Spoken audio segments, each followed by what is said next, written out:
I was working at a movie theater around 2007, and I was working there for about maybe 10 months, and there was an issue with my register coming up short around that time. And there was never a point when anybody told me that my register was short. They never told me because I would get a ride. I didn't have a car. I was 18. I didn't have a car, didn't have a license. I would either walk home from Military Circle, which for anybody that's in Virginia or Virginia Beach or Norfolk, I walked from Military Circle Mall all the way to all the way down to Newtown Road. That's about it's about maybe a good half an hour walk. I would do that. I would walk either to and from there to go to work, or when I would get off, one of the managers would offer me a ride home. And if my register was short, I'm pretty sure the managers would have told me before we left.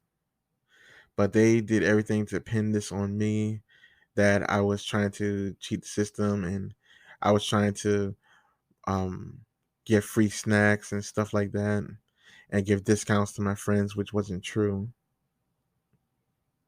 I even told them beforehand about the issue, and they had me in this office, and they were using all types of interrogation tactics. They were trying to scare me, and it worked at the time because I was 18. I was naive. I'd never been in that situation, and they made me sign my own release that I admitted to doing that stuff. They even threatened to have me taken out in handcuffs in front of everybody. They specifically said that they were going to take me out in handcuffs in front of everybody. And it was heartbreaking. It was another point where I went into like this almost depression state. I don't want to say I don't say I was going through depression, but it just hit me hard. Then I couldn't get another job.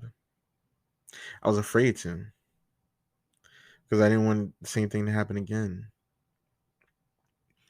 But I kept on seeing this ad for the sketch comedy show called Midnight Madness, and it just bugged me because it kept popping up left and right on TV every single time I turn around. And then one day I just said, you know what? If I see that thing one more time, I'll just go ahead and audition for it.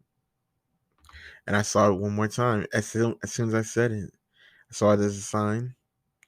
I set up an audition. I go down to the studio for CW, and I completely forget the monologue that I was going to create that I had. So then I go in and I ad lib about a good 5 minute monologue, and I felt like I knocked it out of the park, but I was so nervous, but I couldn't tell. It wasn't until later. It wasn't until like weeks later. The fact is that I actually got up out of the house and did something. I've got noticed that I did make it as a featured player, not as a main cast. They still wanted me to come to audition to their rehearsals and things like that. They wanted me to be a part of it. Eventually, they did bump me up to the main cast, and it was so much fun being around all these different personalities and learning from them, not only about acting but comedy and life in general. And it was in that where I felt like I was getting my life back together. I felt like the part of me that was missing is starting to come back. And I can't thank them enough for that. I really appreciate everything they've done. The director, Ollie Powell, who took a chance on this young kid who has never done TV before professionally to to Mr. to one guy, this one guy, Tony. He was phenomenal. He even wrote a sketch just based off of my personality. And I wish we had filmed it. It was so crazy. But just based off of my personality, he wrote a sketch. And I just thought it was so awesome. Just being around these guys, they were so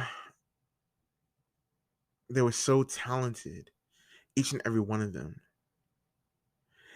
And I just thought it was a blessing to be in their presence and to work with them.